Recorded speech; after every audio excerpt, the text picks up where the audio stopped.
The following Barcode live event was recorded at SecureWorld Philadelphia on April 19th, 2023. If you're looking for an effective way to reach a highly engaged and targeted audience, then look no further than Barcode Security.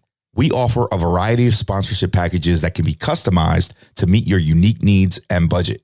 From embedded advertisements to sponsored segments and live show sponsorships, we take a diverse approach to fit any marketing strategy. Take a look at barcodesecurity.com/sponsor or email us at sales@barcodesecurity.com today for a sponsorship kit. It's time to take your brand to the next level.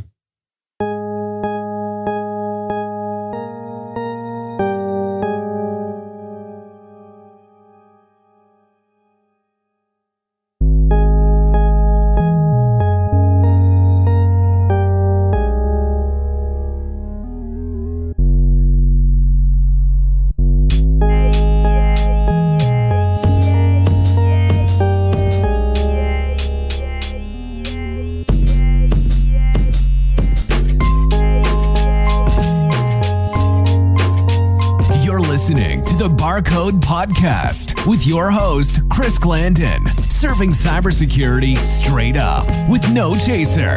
Let's hit the bar and grab a drink.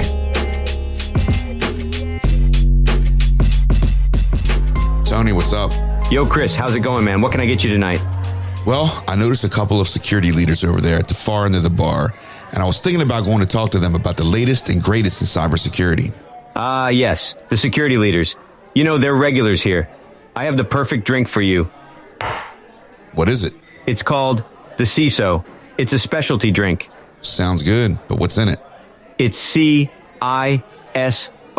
aka coffee-infused scotch on the rocks. And just like a CISO, it requires a great level of expertise and attention to detail to pull off successfully. All right, let's do it.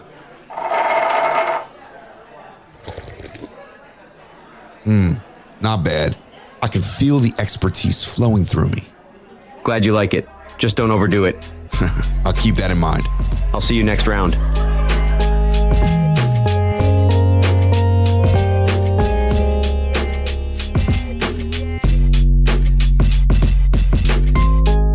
So yeah, it's SecureWorld 2023. We're in Philadelphia, the Barcode safe haven where the last survivors unite. For those who haven't heard my podcast, you can check it out, barcodesecurity.com. But today, we're here to join 3 worldwide security leaders that happen to be based right here in the Philadelphia area. First, I'll introduce David Lingenfelter, VP of Information Security at PENN Entertainment. David is a security professional with over 25 years of experience in risk management, information security, compliance, and policy development. Welcome, David. Great to be here. And next up, we have Krista Arndt, CISO of UMP, where she's responsible for safety and security of all UMP and its practices, patients, and employees. Welcome, Krista. And last but not least, we have Bistra, Lutz, Director of Global Information Security Operations at Crown Holdings. She's a professional security technologist with a proven track record in the development of security monitoring strategies, incident response frameworks, and implementation of agile methodologies within the enterprise. Welcome, Bistra.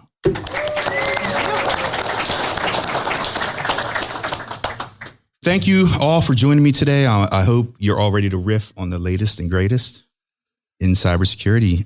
The only reason why I'm here. I know. I thought it was my company. No. It's the industry. It's the industry. So speaking of that, I think we can all start the session off by attacking the topic of what we're all tired of hearing about, ransomware. Although it's at the top of the discussion list today because unfortunately it's an epidemic that still continues to plague organizations worldwide. So Krista, I'm going to start with you on this one. You are in the healthcare sector, which remains a prime target for ransomware attacks.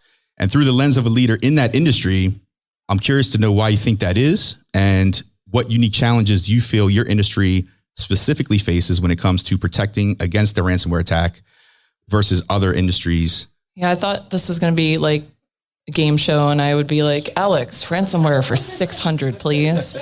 I'll go 601. Why are you such a one-upper is my question. Stop it. So I actually thought long and hard about this.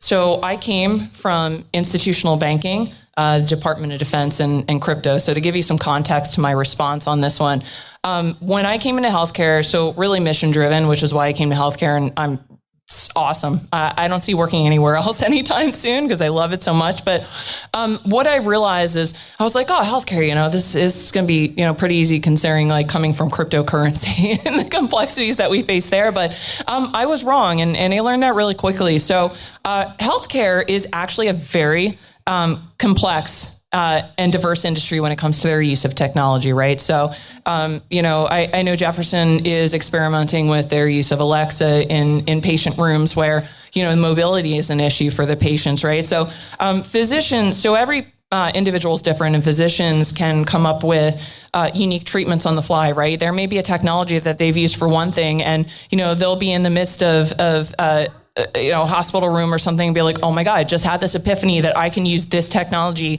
and I want to do this with it. And, the diversity of the systems and the diversity of usage is definitely a challenge, not only with the physician needs, but also just the diversity of systems. So coming from banking, you had a wire system, you had your core banking system, and you had some infrastructure to surround it. And that workflow, ebb and flow, like blockchain aside, right? But that ebb and flow never changes. And they're developing new technology every day to help support patient health. And people, the human element is so unique that you never know what is going to come up next. You try to kind of account for it, but I would say that you really need to be agile and, besides the core best practices that you implement for ransomware defense, defending, pacemakers. So, like pacemakers, radiology machines, God knows what they're going to come up with next. We definitely have a bigger complexity of systems, I think, to account for in the holistic, all of our stuff. Scheme of things. Yep. Yes. Lost my words there. No, yeah, you have a stuff and things. Yeah. Thank you. Then you have what is it, MIOT with the medical IoT now, yes, which is a huge target. So David, I'd like to get your insight next. What are you seeing in terms of how ransomware is evolving, even within the past 6 months to a year? And what do you feel are the key challenges that CISOs and other security leaders face when it comes to preventing ransomware attacks? Prevention is a big word. Yes. So we'll get back to that one. But ransomware is one of those things. It's not going away. The bad guys keep finding new ways to take advantage of it and use it. And ransomware is a service. We all have heard of that one by now. You basically go out and you rent your ransomware attacker and you rent the tools to get it done and to get it infiltrated into people's networks. And then it's not just encrypt the data anymore and hold the key ransom. It's take the data and encrypt the data, and then hold it both ransom. So, okay, we'll sell you the key to decrypt it, but by the way, we also still have it. So you also need to do these things to keep us from distributing it. So they're just taking advantage more and more of the data they're able to get access to. So I don't see it going away anytime soon. I think a lot of this comes down to awareness. So your prevention question, it's not going to be prevented, but awareness is key. So malware gets into networks primarily because users do stupid things. I've tried for the last 25 years to get users out of the equation. It hasn't worked. If somebody can come up with that, please let me know. But in the meantime, making people aware of how, even if you've got the most minuscule job or you've got the least critical role and you don't have access to any of the critical data, you're still a really critical component of your company. And you need to understand that any action that you do, anything that you click on, anything that you're not paying attention to, that you just blindly do, could lead to a ransomware attack. So it really comes down to that awareness and making sure people understand the impact of everything that they do. And then it's about relationship building. Everything that we do on the security side is about relationship building because we don't own the products. We don't own the technology. We don't own the data. But the people that do need to understand where the risks are coming from. And that doesn't happen by us coming down with a heavy fist going, thou shalt not. It comes down to us explaining to them the value of that data in a bad guy's hands. So prevention is a big word, but certainly education and awareness are key.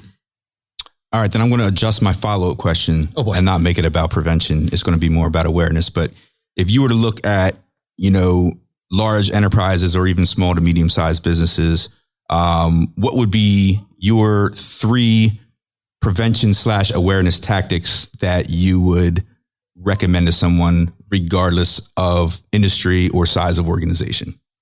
Is it a mix of people, process, technology, or should it be really focused on the awareness and education? It's got to be a mix of the 3, people, process, and technology. So like I've said, the awareness, the awareness programs, phishing simulations, online tutorials, teaching people about where the threats are coming from, what the threats are. But then you also need the tools. So you need the anti-phishing tools. You need the or the data leak prevention tools. You need those tools in place as well. But they're still only going to work part-time because they're just tools. They only know what we've programmed to them to know, at least today. We'll see what happens tomorrow with AI. But the end users need to be the first line of defense. Great insight there. All right, let's move on to the next topic, which is another threat that continues to span across all sectors, which is the threat of supply chain. And Bistra, you're next. You ready?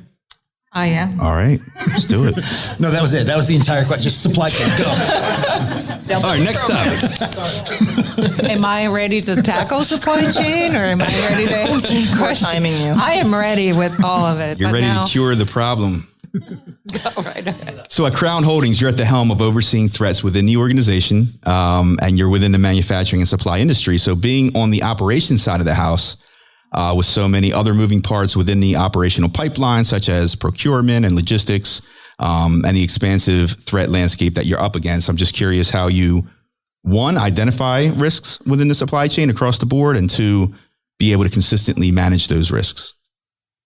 Well, identification of risk or identifying risk or identifying when a third party is breached is a very tricky process. So that starts with someone, ideally, vendor coming forward and saying, yeah, we were breached. Hopefully that happens, but that usually happens in the very back end because no one is, especially manufacturing, no one is made to, or there's no any restrictions or obligations to report a breach, especially when we're talking about no PII data. I'm coming from healthcare before, so PHI is also in my mind. But that is the first and foremost. Is if you get a report, then you can start your action. But before that, just because I'm coming from operations, third-party breach, response for third-party breach should be no different than response for any sort of incident. And how that happens is with preparation for it. So you have to be prepared. You have to understand what happens after that incident. Preparation means do you, first off, understand your risk? Do you understand the risk posture of your company? Do you understand and do you have that risk classified? Because you're not able to react to every third-party breach the same way if you have your risk categorized. In essence, this specific company is breached. Do you know if that company, what's the relationship between your company and the breached company? Did they have any of your data? What type of data it is? Do they have access to your network? What type of access it is? How is access facilitated? That kind of categorizes the risk itself. So say for a high risk vendor, your response is completely different than for an informational or low risk. So for us, for example, recently we have been seeing a uptick of vendors that have, and suppliers and vendors that have been, interestingly enough, breached they have been breached. And then as a result, the attacker has, for example, monitored information from emails going back and forth, and noticed that this vendor talks to this big company, and there's a lot about invoices and all that. So they go ahead and spin a lookalike domain and go back to the breach vendor and say, hey, we're from Crown, and we're in the process of changing our banking. So please send the banking info, or please send your payment to this new banking site, or the new banking information. We have, when we deal with the Coca-Colas of the world and all that, they do have very trained personnel to find those, and they also don't rely on this ever getting past their email gateway, for example. But small companies, mom and pop shops, which is a lot of breweries now. We have, it's great to be in this business right now because we have craft cocktails they're putting in a can. Water is being put in a can. So can manufacturing is expanding. But you have these small companies that do not have any protection. They do not have any security team. They have not heard of security, and they fall for the smallest thing. And they may not have visibility either in terms of who they're working with. So how do you do that from a Big Brother's perspective? Is we've certainly had an issue like this where not only that our technology came short a little bit, but just lack of technology on the vendor side that actually became a problem here. So what we end up doing is we extend our education to our vendors. We extend that education and awareness to the vendors and say, there's certain elements in this email that you should have caught, but perhaps, and it's not from a technology perspective, but just from a human perspective. Look at the language and look how this is. So from that point on is detection. But going back to us as a big vendor, catalog your risk, understand your risk, also catalog your vendors. Understand what your vendors are. Are they vendors or are they suppliers? Do they provide services? Do they provide supplies? There's different reactions there on that. And then go back to your business. You need to have that really good relationship with business to know how this is all done with the vendor, right? Mm-hmm. And because when you get a report, which is actually something I got yesterday, this vendor reported that they were breached, and we're not sure what the extent to that is for our company. So does the actual procurement or the team or the group that has that relationship, do they even understand that relationship? Right. So what we started doing is comprising that kind of library for vendors, but that unfortunately happens post-breach, after the fact, which is something that hasn't been done before, but it is now coming up to the forefront, and now we're just documenting so-and-so got breached. These are the relationships. I once had a vendor back in the day, I'm going to have someone in the audience laugh at this, that we were doing an assessment on when I was an analyst who told me that their physical security measures was a 150-pound German Shepherd, and the business chose to do business with them anyway. So, doing business with certain small mom and pop shops, especially coming from cryptocurrency where you had a lot of niche vendors fulfilling roles where not a lot of companies existed, it's a matter and it's a risk of doing business, right? So you want to make sure that you don't use, if you need to use these vendors that, their security posture is wonderful, that you don't do it for something really critical. And, to your question earlier about ransomware being pervasive and healthcare being slammed by ransomware. So think of it in two different ways, right? So, patient data is evergreen, right? So you will never be able to change it like a bank account number or something like that. And it will continue to affect your patients for years and years to come in ways that you don't know and you can't really speculate on yet. And, the complexity of systems and stuff like that. So Yeah, I mean, there are things that you can do with security awareness to train and to kind of form that relationship with your industry peers. So relationship building. So I'm totally going to preemptive like one of your questions because I could get up on a soapbox about this. So what can we do better across industries is information share. I view us in healthcare as just one huge cybersecurity team that is, think of it as like a global and a BCO relationship. Every practice or every healthcare organization has its cybersecurity person who ultimately reports up through some central audit and intelligence committee or some sort of entity to information share as to how we are being attacked. Use your HISACs or your ISACs period.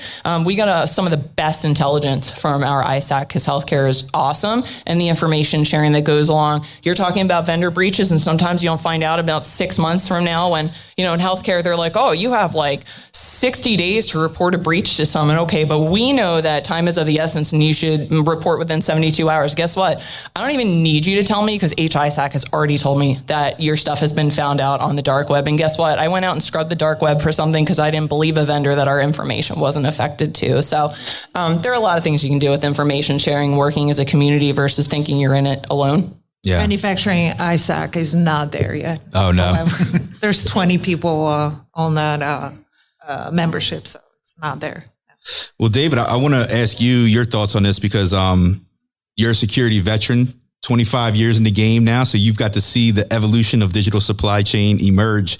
And at PENN National Gaming, you're responsible for 40 casinos, 20 hotels, 100 restaurants, and retail as well. So, holy crap, really? I mean, that's what's on your LinkedIn. Oh boy. So with the growing complexity of supply chain and the increased opportunities for bad actors to exploit vulnerabilities, what have you found in terms of, we'll keep it high level, protocols and procedures that protect and ensure the CIA triad, the confidentiality, integrity, and availability throughout the entire supply chain? And how do you enforce it across such a massive ecosystem?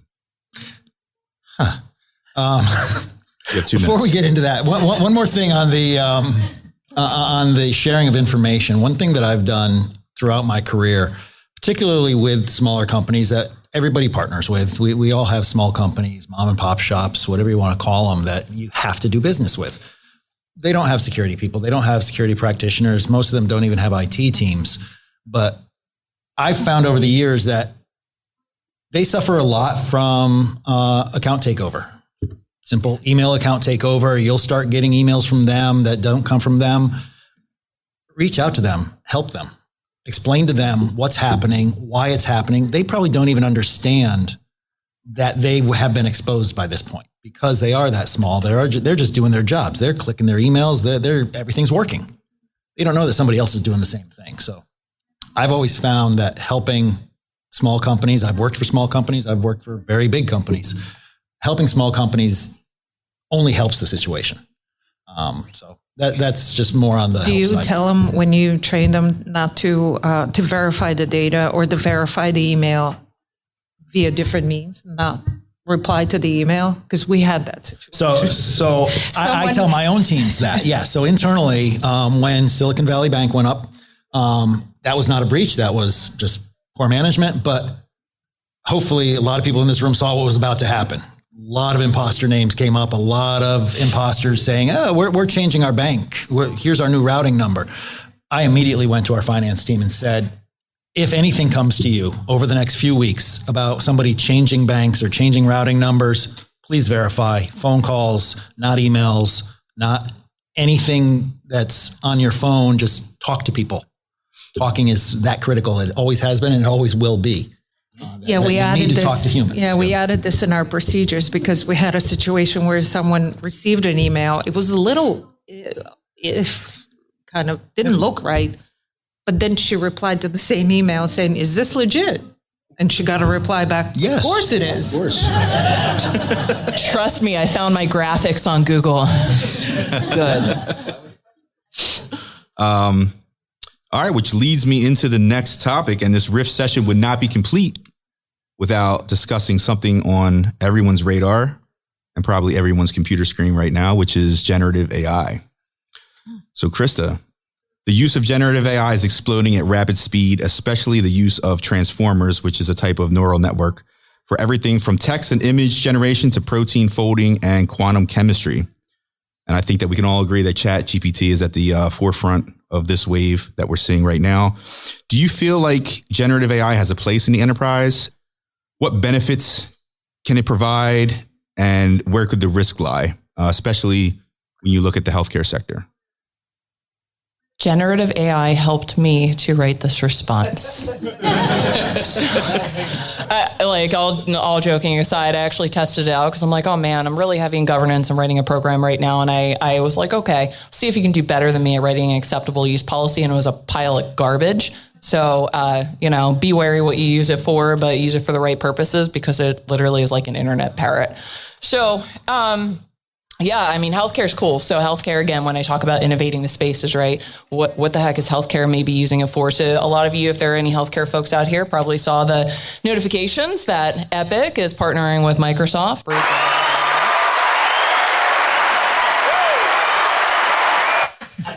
Do I get a drink now? Was that for Epic or for Microsoft?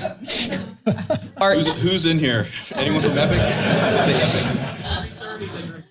We're not cool enough for Epic. I just want to throw that out there if you know anything about their business model. So I want to be a cool kid if anybody's here from Epic. Healthcare, I think you're really going to see it explode in the space. So this is just my brainstorming after reading some of the capabilities, trying it out and reading what some EHRs are doing in the space. I could totally see it help with the RCM or revenue cycle management flow when it comes to coding, right? So I don't know if you guys are familiar with healthcare coding, essentially assigning a code to how you should bill something in the clinic. And, a lot of these smaller clinics, physicians have to do it themselves because they don't have the resources to do it. So I could totally see generative AI helping with better coding because coding deficiencies is a big compliance issue, and then there are fines that come off of it, and then you have to change it, and then it costs money to insurance agencies, it costs money to the business, it costs money to healthcare in general, which hurts healthcare by raising costs of healthcare across the board. So I would love to see that incorporated into coding to help physicians and help folks to do it better as far as quality. The other thing that I could totally see that we were speculating earlier on is treatment, right? So this generative AI is going to have access to things within your EHR systems, right? So that's going to be like your entire health history that's in there. So it's relying on the health history being, exact and sufficient and putting stuff in there that needs to be in there, from your health history, et cetera. But I could totally see it helping physicians. So one of the articles I read on Becker's is that, we don't have enough physicians coming in because physicians are becoming so specialized right now, whereas a doctor used to do everything. So I think it'll definitely help alleviate the time with figuring out, what treatment is more appropriate and will help the patient to be more effective based on the physician's recommendation, and then also based on the health history, because everybody's unique, right? So you can't just treat one person the same way as another person. I would love to see the healthcare space, because I know physicians and staff are really strapped right now, and I think that would be awesome. I mean, the cybersecurity stuff, obviously, right, to help with log aggregation and save time for already strapped cybersecurity teams that are trying to do that stuff now, and we have some pretty powerful tools, but not everybody has access to those powerful tools. So I think it'll definitely help streamline identification and response in some capacities. I know there's been a lot of research out there by security organizations already to help with that. Absolutely. Let me go to Bistra real quick. Bistra is in the manufacturing space, once again, to remind everyone. And to improve efficiency, generative AI is increasingly being leveraged in that industry. And Bistra, you're in a position where detection is critical, right? So I'm curious, moving forward, how can security teams ensure that they have the necessary expertise and resources to effectively manage and monitor generative AI systems as they become introduced into the enterprise environment, and what training and development opportunities should be available, in your opinion, to help with these capabilities?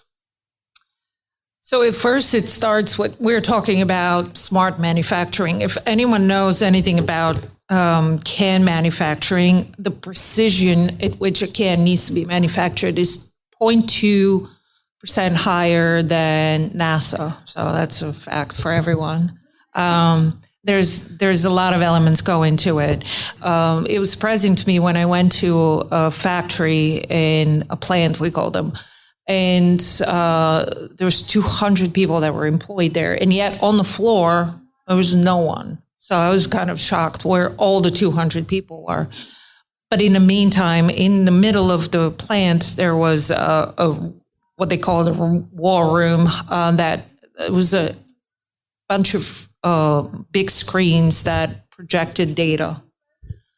And what they're trying to do is, with smart manufacturing, is they're collecting a ton of data that's out there. And what do we do with that data to do better projections on better manufacturing, faster manufacturing? When do we slow down? When do we increase production? And it was really interesting that there was just two guys that were really trying to do that by themselves. Not understanding they were actually doing AI on the back end without really getting to that point. My point first is cool off the hype on AI within companies. All of a sudden with ChatGPT, I mean, we had people running around and saying, what is this? What are we doing? And not understanding really what is going on. So it starts with have solid use cases and understand what you're solving for, first and foremost. Is it something that you can do with the technology that you currently have?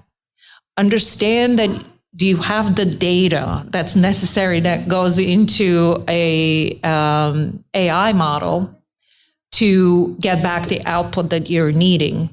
Or are you doing this just for the hype of it, right? I'm not just looking in ChatGPT and all that. I'm looking at it from the back end perspective. How do we enable business? How do we make hands faster and more of it, right? So understand the use case scenario. Go back to your business and gather that kind of data. The next thing is from a security perspective. Do you know what type of model that you need to employ to train? You know, basically, how do you train your dragon? Do you have that enough information? Can you use, for example, not to get too technical here, but can you use, let's say, synthetic data to train your dragon? Which means that with synthetic data that's not necessarily come from a use scenario, right? That's data that's not used, it's artificially generated. It's more of a statistical data as opposed to data that's already gone through, which may have potentially trade secrets and what have you, because that's the biggest thing. What are you exposing out there when you're putting the information out, and what are you getting back? For us, for example, even from a DLP perspective, I know I'm deviating a little bit, but even from a DLP perspective, we do have a lot of patents, but I'm not going to protect the patents. They're out there and they're publicly available. What I'm going to protect is the process by which we derive to a patent. Which is the same thing with AI. How do you derive to that training model? What type of data are you putting? What type of input are you getting into? And what does that contain? Unless you build a ChatGPT internally and you're hosting it on-prem. Which is what the next thing was going to be my point. After you've taken a look at all of this, what is the technology then that's offering something that stays within? With that, we have Microsoft that is talking about enabling, I'm blanking on a name. It's not ChatGPT, but it will come to me. Anything you develop, then it stays in your Azure instance, for example, and doesn't leave the realm. Now, it goes back to how do you manage your cloud instance and all that stuff, but it's all correlated and connected. And then once you do all of this, do you have the experts who actually understand the data and what they get out of it? And, just like you said, with ChatGPT and all these technologies, literally garbage in, garbage out. Do you understand prompt engineering? There's new there's new universities now been thinking about prompt engineering as a brand new line of computer science is exactly that, to ask the right questions so you can get the right data. So you get really, really good data. If you ask garbage, you get garbage in, garbage out. So we kind of have this, Gartner actually has this tactics framework, I think they call it, for AI, combine this, do that research, and that's how you go back to business and empower business. Once you have all the knowledge and all that information. So have those correlations and talk to your business about, do you really have use cases to unveil this and do anything with it? That's great. And generative AI or AI could be its own talk. I mean, and it will be. So barcodesecurity.com. Coming soon. Am I invited? Absolutely. I have a lot of notes. I did a lot of reading before this. Last call. All right. I just heard last call at the bar. You guys have time for one more? Sure. Adjourn. All right. We're going to go down the line. Krista, I'm going to start with you. If you opened a cybersecurity themed bar, what would the name be and what would your signature drink be called? Man. All right. So I'm a lot better of a writer than a speaker. So I have some presentation work to do with the board. So I actually wrote this one down because I thought it was really good. And then you can break my heart afterwards when it sucks. So I actually ganked someone else's drink because we know as CISOs, why reinvent the wheel if it's already out there? We're already strapped for resources. So I chose The Last Resort. This is a twist on the brandy sour from a co-founder of a bar in New York City called Employees Only. So it's absinthe, some sort of pear brandy I can't pronounce because it's bougie, simple syrup, egg white, and garnished with nutmeg and bitters. To me, this is a break glass type of drink. So this is going to be served at my bar called the Dumpster Fire. So when all else fails and your arsenal has been depleted, drink up and accept that even the best of us can't do it all. So sit back and embrace your failure with a fine cocktail, knowing that the failure breeds innovation and this too shall pass. And I wish you could see my "This is fine" graphic to go along with my advertising. Wow, Thank you all.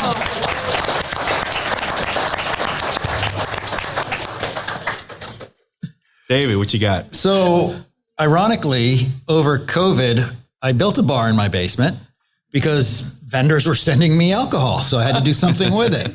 So I built a bar and I call it the Underground Cantina. And that's what we're going to go with, the Underground Cantina. Nice. And what do you serve in there? So Everything. no, Can't disclose it. It's very simple. It's just rye, neat. Okay. Because it just goes down hard. A lot like our days in cybersecurity. True story. Okay, Bistra, what you got? Oh, how do I top those two? But so, and then I have a little bit of a story where I used to live. There was a bar called, and listen to this, a lot of you would know what it is. It was called Lewinsky on Clinton. Delaware City. Ouch. Delaware City. Yep. I know exactly where it is. You guys know. I'm glad. So how do you top that? It's so clever. So mine is very, very geeky. So mine will be called TLS 13. But actually, it's not 13. It's 1.3. And the dot is this little, like a key cipher kind of thing. Right? Mm-hmm. And very nerdy. I did admit that. And the drink is called Cypher Storm. Nice. And it is bourbon, shaken really vigorously with just a dash of Bing cherry syrup. Sounds dangerous. Yes. Oh, wait. It was another thing. Big, one of these big ice. And on the top of ice, you have carved that little dot, cipher dot. I mean, Fancy. Wow. Very fancy. It's impressive. Yeah, I'd like to thank all the guests today for joining me. Thanks again, everyone. Take care. Thank you. Thank you, guys.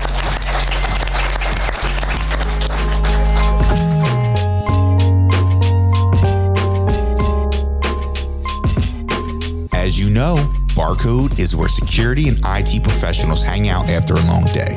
So, get your message front and center to our fans by sponsoring an episode or live show. Learn more at barcodesecurity.com/sponsor. Cheers. Unfortunately, it's time to shut the bar down for this episode. Thanks for stopping in. See you next time. We'll save you a seat. Be sure to check us out at barcodesecurity.com.